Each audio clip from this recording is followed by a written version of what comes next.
Bonjour, bonjour, bonjour, na peuple congolais. Bonjour, na bande konyo soto. Message adressé na son excellence Félix Antoine Tshisekedi Tshilombo, Fachi Béton, biso ba communicateur na yo. Message adressé na la distinguée première dame Maman Denise Nyakero Tshisekedi. Maman toza à quelques jours ya auto bengi campagne électorale. Bisika wapi mokonza mboka alakaki biso kesengela ya kutana biso et na photo bo monto la kisana sima wana. Jusque là mokonza mboka bato nyonso to achaki biso na bango en contact poto kutana et simbika kate biso banane biso ba communicateur bénévole ba communicateur du chef oyo to sara musala rien que pour la chef de l'état.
Bonjour, bonjour, bonjour, na peuple congolais. Bonjour, na bande konyo soto.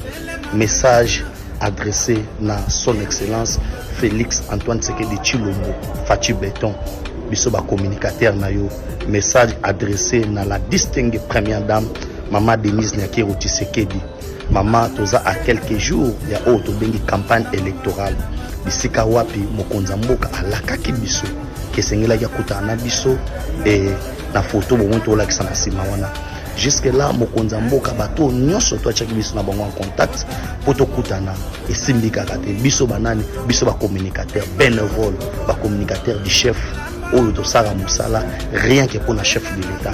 À quelques jours il y a campagne électorale ma tozana posa to kutana mokonza mboka pona ba orientation par rapport ya communication sengeto sala na auto bengi campagne électorale oyo bato belé bazo chabiso bakala. Ça fait 5 ans yango to voyager na ndenge na biso moko to landaka mokonza mboka partout, je dis bien partout avec nos faibles moyens et to lelanzala te pa mokonza mboka to ana souci ya goede moko atombolo mais ba rendez-vous no surtout mokonza pesa ki biso bato atinda biso to kutana bango on a tenté ya kosala nyusu to esengeli Maman Denise Nyakero Tshisekedi oyokaka bana na yo so mokonza mboka na manda oyo ayambi ba coordonner mokonza mboka ayambi ba artiste mokonza mboka ayambi bato lolenge na lolenge biso pe ba communicateur tozo senga tokutana na mokonza mboka avant campagne oyo parce que toana posa tosola na mokonza mboka ba oyo nyonso to mokonza mboka tikelaki biso ba contact na bango poto kutana na ye esimbi na ngote yango to ekolela yo mama biso ba communicateur bénévole communicateur privé du chef de l'état toana posa kutana na mokonza mboka bo partager message oyo boko misa yango et pas ya mokonza mboka et pas la distinguée première dame na bike Maman Denise Nyakero Tshisekedi okotika biso te okoyoka kolela na biso. Si Dieu devait avoir une nationalité, c'était la nationalité congolaise. Non, je vous dis la vérité. Je suis convaincu que Dieu est congolais.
Saya baca dans la fondation de l'Église, j'étais moi-même, je l'ai passé, je dis comment encourager maman.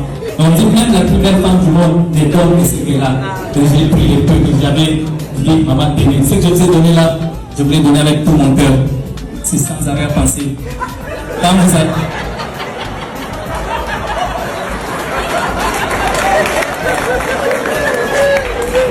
Maman, quand vous allez utiliser, pensez à moi. Mais je dois être sincère. Dieu me voit. Ce que je vous ai donné là, c'était mon argent de transport. Vous riez, vous êtes conscient. Je sais, maman, je sais, je n'ai pas semé sur une terre ride. Non, j'ai semé sur une terre fertile. Riez, c'est parti petit, mais quand ça va rentrer, je sais que ça sera gros. Amen. Vous êtes dedans? Maman, est-ce que je mens? Ah voilà, j'ai pas menti. Monsieur Dedans, ce soir, j'ai été très content d'être parmi vous. Très cher couple, heureux mariage à vous. Merci pour le moment. Merci. Herman, Alice.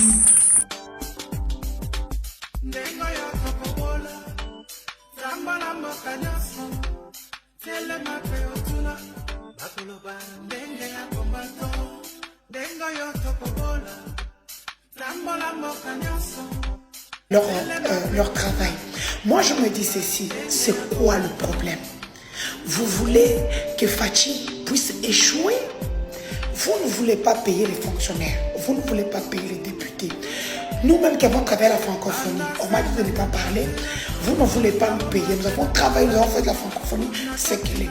Vous ne voulez pas nous payer. Vous ne voulez pas payer tout le monde. Maintenant, vous avez donné notre aéroport 26 ans aux Turcs. Ça veut dire que nous vendons notre aéroport et on licencie les gens. C'est ça le peuple d'abord. Je pense qu'il est temps que quelqu'un rappelle au chef de l'État la raison pour laquelle c'est notre président. La loi du 3 mars 2003, qui n'est pas la loi de mon père Sylvain Kenya père son âme, ni la loi de Tiens Tshisekedi Moumba, le docteur. Le fils de Dieu. Ezalaka ero bolalika bolamuna tongo boye. Opération likofi, opération soki mbata soki ya mukolo soki nini. Ora ba Congolais nous sommes na Brazzaville bani ko beta ba bengani bango. Omsumbe bomole la Nzambe Angola kune bengani. Na yaka ngo sunter, bomeka kasiti.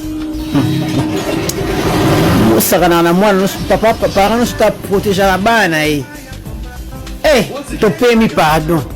Yaki euro ko ba bengani no ba Congolais soki na mboka nini ba bengani isolongo no ko kala. Ko bengana susu. Bomeka lisusu mwana mboka sana kita bokonzi. Bobenga suba Congolais. Bado pa Fachi, toto la ponya ba bébé. On a souffert. Oshina rambo sia. Baneko na kotanga na kozongelai maloba ya boule baninga na kotanga na kolelai nazangi na mokili ba fami bosali ngai mabe masia na sala fiele wapi mokili esilisinga lolendo lelo na ndimi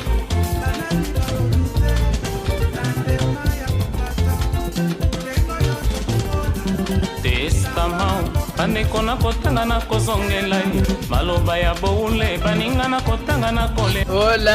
Allô Grady.